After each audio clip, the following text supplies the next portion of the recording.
Y'all need to see this with your own eyes. A 66-year-old woman in a plaid skirt and combat boots, flying first class to a Cardi B concert in Houston, while her son's getting cut from the Patriots the same week. And she's not subtle about it. She's grinning. She captioned it "Class is in session." And by the time the lights dropped at the Toyota Center, Stefon Diggs was on her own Instagram telling somebody, and we all know who somebody is, that they racked up on bad karma, and they're going to burn in hell. Wait, read that again. Going to burn in hell. From Mom. Listen, if y'all rock with the messy, the layered, the receipts on receipts kind of breakdown, do me one favor right now. Tap that subscribe. Hit the bell. Drop a like before the next reveal. Because what Mama said in part 2 of that rant is colder than part 1, and I'm pulling it up frame by frame. So here's where we are. Stefon Diggs, the New England Patriots wideout who signed a 3-year, $69 million deal in March 2025, just got released on March 4th, 2026, barely a year into the contract.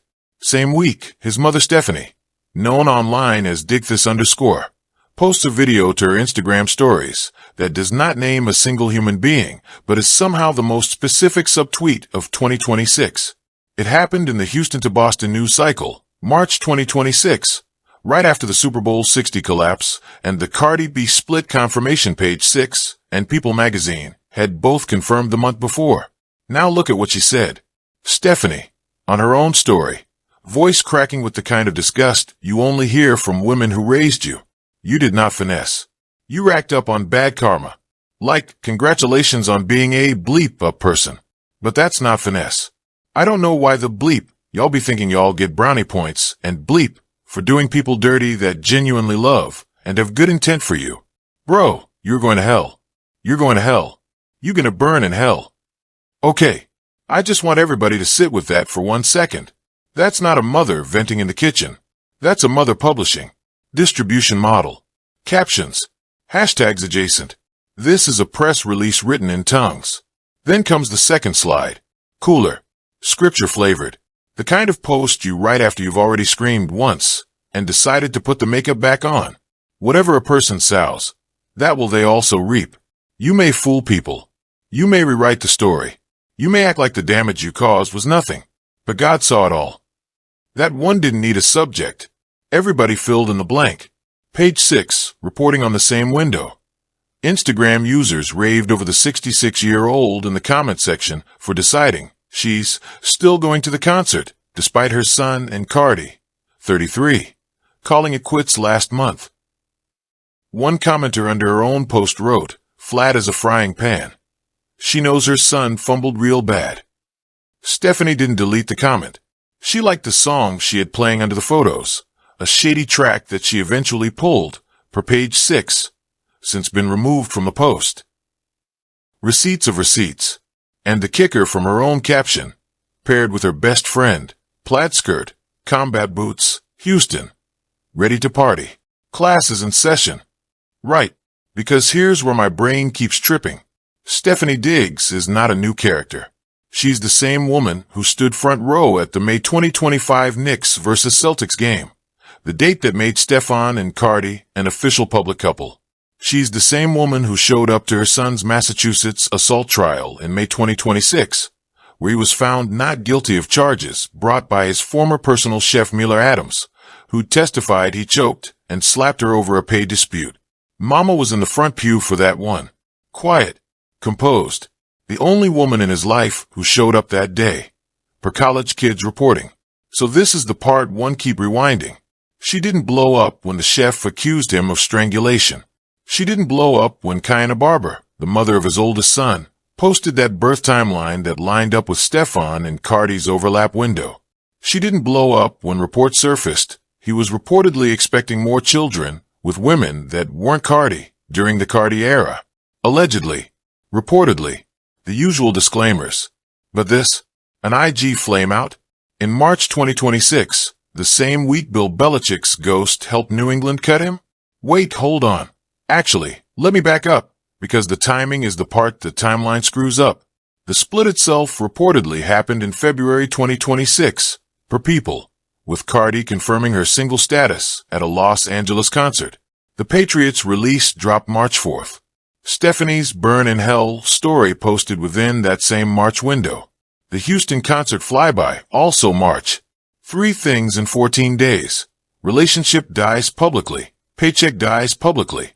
Mother's loyalty pivots publicly. That's not a coincidence. That's a chronology. And a chronology is what lawyers call a pattern. Look at the language Stephanie chose. She didn't say cheated. She didn't say lied. She didn't say unfaithful, neglectful, absent, deadbeat. None of the words a scorned on behalf of her future daughter-in-law mom would normally reach for. She said finesse. You did not finesse. You racked up on bad karma. Finesse is street vocabulary. Finesse means you try to game somebody and got. Finesse implies a transaction, a hustle that didn't work. That's a very specific accusation. It's not you broke her heart. It's you thought you were running a play on a woman who's been running plays since Bodak Yellow was on every AUX chord in 2017. And then the receipt. Doing people dirty that genuinely love and have good intent for you. Stop. Singular antecedent. People who love you. She means one person. She means the one who put him in the pregnancy announcement on CBS Mornings, September 17th, 2025. The one who carried him through a Patriots season where Diggs' stardom was largely owed to his relationship with pop music sensation Cardi B. The one whose Am I the Drama album, per Revolt, even name-dropped the Patriots on a track. Mama isn't talking about a girlfriend. She's talking about an asset. And she's talking about it the way somebody talks about a missed business opportunity. That's the part nobody else is saying out loud. Page 6/Yahoo ran the soft frame. Mom picks side in son's Cardi B drama. Cute. Headline reads like a sitcom. They lean on the wardrobe, the British babe fit, the combat boots, the heels or sneakers pull. They're treating it like a fashion moment with light shade. A Real Housewives confessional in still photos. S-Ice athlete lifestyle vertical plays a completely different chord. Cardi B's silence speaks volumes. That's the silence as statement angle. Their thesis is that Cardi not posting after the Patriots release is louder than anything Stephanie said. They're framing the daughter-in-law that could have been as the cold operator here, and Stephanie as the warm-blooded grief. Then Capital Extra and a handful of UK tabloids ran the she dumped him after blowing $1.2 million on a party he skipped angle. That's the money-spurned frame. It's juicy, but it reduces Cardi to a woman who threw a party and got stood up. 3 outlets. 3 completely different protagonists. Page 6 says it's Mama story. SI says it's Cardi's silence. Capital Extra says it's a $1.2 million ego wound. The counter-narrative, the loudest one in the comments, is that Stephanie's just being a real one. That she watched her son humiliate a good woman and finally said something. That this is a mama who waited too long, who's making up for years of looking the other way. Real talk. I want to believe that. I genuinely do. There's a version of this where a 66-year-old woman finally got tired of dressing up for press conferences her son's actions were embarrassing her at, and decided that enough was enough. But she didn't say it when the chef testified. She didn't say it during the Kiana Barber overlap window. She didn't say it during any of the multiple women pregnant simultaneously reports that swirled through 2025. She said it the same week his W-2 evaporated and his celebrity girlfriend stopped responding. That's not motherhood. That's portfolio management. The popular read is that Stefon Diggs finally grew a conscience and went to bat for the woman her son let go of. The narrative writes itself. Mama loved Cardi. Son fumbled Cardi. Mama said something. That's the version that goes viral. That's the version that gets the Queen stick-together reposts. Here's what I actually think is happening. And look, I could be wrong. I'm not in their group chat. I'm reading the smoke from outside the building. But watch how every move on Stephanie's calendar aligns with the exact moment her son stops being commercially useful. This is loyalty economics. Pure and simple. Stefon Diggs has built her own brand, Diggs Deep Foundation. NFL mom. Speaking engagements, a public-facing matriarch persona that depends on her son's relevance. Trayvon still got the Cowboys deal. Stefon just lost his. Of the 2 sons, only one is currently a brand multiplier. And the other multiplier in Stefon's life, the one who took him from good wideout with a chip on his shoulder to page 6 fixture and album name drop, is Cardi B. Cardi gave the family a new audience. 80+ million Instagram followers. Crossover into music, fashion, late-night TV. Stephanie's own story views probably 10x'd the day after that first courtside Knicks photo dropped. That access doesn't evaporate just because the son fumbled. Not if mama positions herself correctly. So what does correct positioning look like? Show up to the concert. Wear the fit. Caption it class is in session. Post the Bible verse. Burn the sun in public. Stay in the daughter-in-law that could have been's orbit. And let the algorithm reward you for being the cool mom who picked the right side. I don't think Stephanie is faking the anger. I think the anger is real.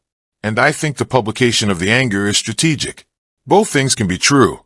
The cruelest thing a parent can do to a struggling adult child is choose the audience over the kid. And what we're watching in slow motion is a woman who has decided that her son's redemption arc is not as monetizable as her solidarity arc. You want to argue she's just a girl's girl? Fine. Then explain why the smoke didn't start until February, conveniently after Stefon's Super Bowl 60 dud. Explain why the Houston concert trip was paid for by Cardi. She had to fly me in, Stephanie said on her own story. Explain why the Burn in Hell post and the Patriots release email landed in the same 96-hour window. You want to argue she's been holding this in for years? Then why did she silently sit through the Mila Adams strangulation trial? Where was the IG flameout when his former chef was on the stand describing alleged choking? Where was the Bible verse the morning the not guilty verdict dropped? She defended him then, quietly with her body. Now suddenly she's a prophet. Nah, the seasons don't sync up by accident.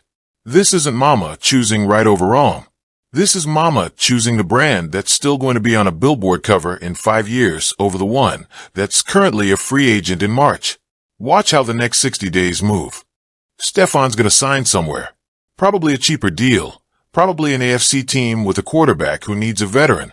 Probably with a press cycle that paints him as humbled, refocused, in a better headspace. His PR team will lean hard into the not guilty verdict, the foundation work, the father of his firstborn photos he started reposting after the Super Bowl. The moment one of those reposts goes up, the comments are going to be a war zone. Half asking where mama is now. Half asking why he's not posting his son with Cardi. Don't be shocked when Stephanie quietly walks the public burn back. Not with a delete, too obvious. With a softening. A new post about loving my boys through every season. A foundation event that just happens to honor complicated motherhood. A story without Cardi in it. That's how the bridge gets rebuilt, without anybody admitting it was burned. Now the table flip scenario. The one nobody's running yet. Cardi performs at a stadium where Stefon's new team plays, and Stephanie shows up to that one. Same plaid energy, different jersey. If that happens, the entire mama pick Cardi narrative collapses into something more honest. She didn't pick Cardi. She picked proximity to the most famous person in the room. And when the most famous person in the room rotates back toward her son, because they always do, the Knicks game proved it. The Mother's Day event in May 2026 proved it again. Mama will be in that frame too. And the 5-year residue, the real cultural mark? It's not on Cardi, and it's not on Stefon. It's on every NFL mom watching this play out in real time. Boy moms have just been issued a new playbook. The lesson is simple. If your son's woman is more famous than him, your loyalty bills come due in public. Future athletes' mothers are going to think twice about which IG story they boost and which one they leave on read. Once a single mama monetizes her solidarity arc this cleanly, the next 10 will copy the choreography. Cardi wins this regardless. Her album's already platinum. The baby boy is already on a magazine cover somewhere. And the Little Miss Dramaturg just got a viral marketing assist from her ex-boyfriend's mother. Stefon's the only one losing real-world value here. And the brutal part is, he's losing it from inside the house. Mama said class is in session. She just didn't say who flunked. That's the read. That's the version they're not going to run on page 6, because it implicates the cool mom in the cool fit. If y'all want the part 2 breakdown, what kind of Barber's timeline really looks like next to Cardi's pregnancy announcement, and why nobody's putting those dates side by side, subscribe, ring that bell, and drop your honest take in the comments. I read every single one. We outside. Talk soon.